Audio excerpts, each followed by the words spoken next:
সৃষ্টি যার, বিধান চলবে তার, সৃষ্টি যার, আইন চলবে তার, সৃষ্টি যার, শাসন চলবে তার।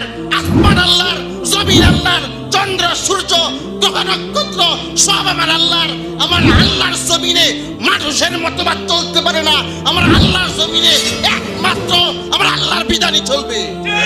আমি দ্ব্যর্থহীন কণ্ঠে বলি, বলিষ্ঠ কণ্ঠে বলি, 5 বছর, 10 বছর, 15 বছর, 20 বছরের ক্ষমতা পেয়ে যারা মাসের পর মাস, বছরের পর বছর জাতির রহমান উলামায়ে কেরামদেরকে জুলুম করেছে, নির্যাতন করেছে, তারা কিয়ামতের ময়দানে আল্লাহর কাছে হিসাবটা দিয়ে 1 ইঞ্চি অগ্রসর হতে পারবে না।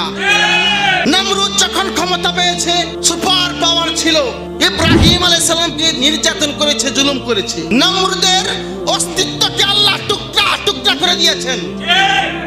ফেরাউন ক্ষমতা পেয়েছে, ফেরাউন